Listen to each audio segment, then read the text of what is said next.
In this video, we are going to see what are rapids, rivers, and ponds. These are different terms which are used in designing microservices. Let's try to take a simple use case and understand this particular design pattern. In this video, we are going to see first a use case driven example. Using the use case, we are going to see at a high level what are rapids, what are rivers, and what are ponds. And finally, I'll explain you with the deployment architecture. For example, AWS. I'll just pick up AWS as an example and show you how rapids, rivers, and ponds are laid out in a deployment architecture. With that, let's get started. So I'm going to use a classic ride sharing organization. Imagine this could be any organization, but I'm just going to mention this as a ride sharing organization so that we can get a perspective of what kind of information we can get across the organization. The consumers are nothing but the users who use different source for interacting with the organization. These could be browser client, mobile clients, or APIs. So we use these different mediums to connect with their front-end application or mobile applications. These front-end applications and mobile applications are hooked onto something called as message bus in the backend, and this message bus is going to be a huge event stream where you can get different events from the front-end applications and also from the mobile applications. A classic example of a message bus in this case would be Kafka. So imagine a lot of event streaming data is getting pushed from different sources inside the organization into something called as a message bus. From message buses, there are different microservices and different teams which are consuming messages, which are nothing but events or domains. For example, I've split some basic domains like location, user engagement, cost management, logging and metrics, fraud detection. These are some of the domains and entities which individual teams will pertain to. And these will be consumed from the same message bus via which the front-end applications and mobile applications are pushing data or events, as we call them. These events are consumed by these microservices and they are individually persisted into their own data stores. And also, once these microservices process them based on the type of event, they also publish these messages back to the message bus so that there could be other downstream systems or other microservices which could consume of the same message bus to get the latest updated data. So here the location specific microservice and its database will act as a source of truth. However, they leverage message bus to consume and also publish events into the organization. So anybody who wants to consume messages from the location specific information, they can consume it directly from the message bus if they want to leverage event driven pattern. Or using a classic way, people can directly hit REST endpoint to the location service and retrieve data, but we're going to see event driven pattern which is specific to this kind of a design pattern. So here if you see the whole message bus which gets a lot of information which is nothing but events, entities, and things like that, those are called as rapids. So rapids are a huge stream of event messaging system where people can consume and publish onto them. So these are called as rapids, and the microservices which consumes messages from these rapids and also publishes messages once they get updated, these are called as rivers. And obviously the data store which is going to have the source of truth for all these individual rivers are going to be called as ponds. So rapids, rivers, and ponds was a design pattern which was created by Fred George in 2014. This is the diagram which he came up with when he just put together what is this kind of a design pattern in the microservices world. So you have rapids which is going to have different types of events, and if you see here it is specifically mentioned as every event. So every event in a company is pushed on to something called as a rapid, and there are different rivers which are consuming off of these rapids. These rivers are nothing but themed events, similar to the example which I showed up here. Location could be a specific theme, user engagement is a specific theme, cost management is a specific theme, and etc. These are specific themed events which are consuming off of a rapid, and these are called as rivers.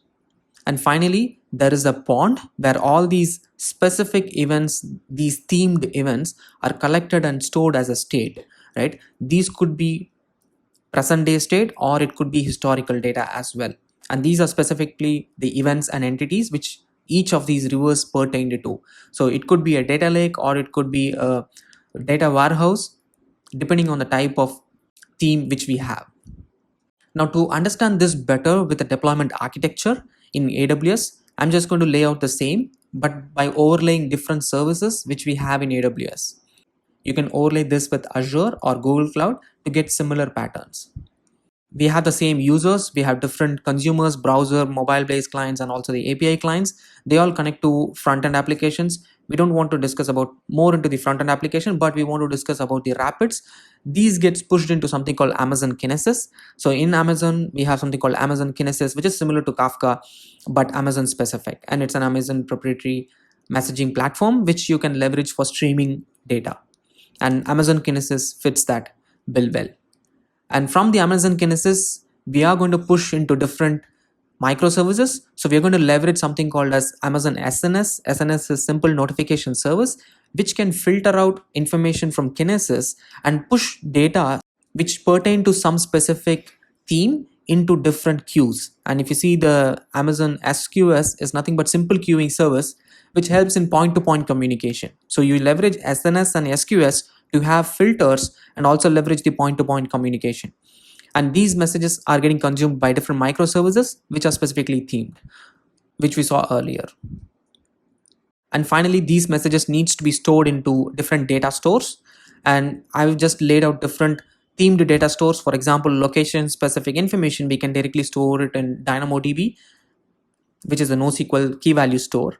User specific engagements could be stored in Amazon Neptune, which is a graph database, because you might have user specific engagements with graphical representation and you might have nested structure. That's why I've just put Neptune. The next one is the cost management. Cost management might be using DocumentDB because it has different cost specifics for different rides inside the company. Hence, I'm using DocumentDB, which is somewhat similar to the MongoDB, which is compatible with MongoDB. So if you just replace MongoDB with DocumentDB, that's what it is. The next thing is logging and metrics. You can directly store logging and metrics in Amazon S3, and you can use Athena to query these logs from the S3 object store. That could be the source of truth for logs and metrics. And finally, for fraud detection, we might leverage the data warehousing solution called Redshift in Amazon for storing all our data, which can be used for detecting fraud. So you can run data analytics over the data which the fraud detection microservice has consumed and create reports and alerts based off of them.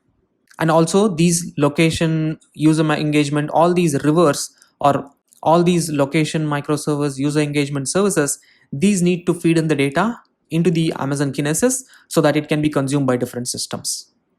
A classic example would be location data is published onto Kinesis. However, the same data is also published by the fraud detection microservice because it needs to consume all data from different microservices in order to identify fraud and generate alerts.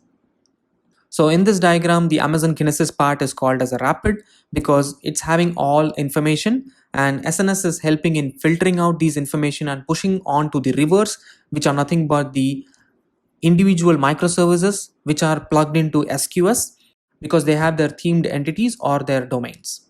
And finally, the data store which we persist all these data onto are called as ponds because they're just stagnant and they are the source of truth. You might be familiar with this kind of a pattern, but you might not have heard this term called as rapids, rivers, and ponds. If you understand what are rapids, rivers, and ponds, you can easily understand how a company can function in terms of in order to consume, process, and store these data and distribute them across an organization. I hope you were able to understand what rapid, rivers, and ponds mean. If you like these kind of videos, do let me know in the comment section below. As always, if you like the video, go ahead and like it. If you haven't subscribed to the channel, go ahead and subscribe to it. Meet you again in the next video. Thank you very much.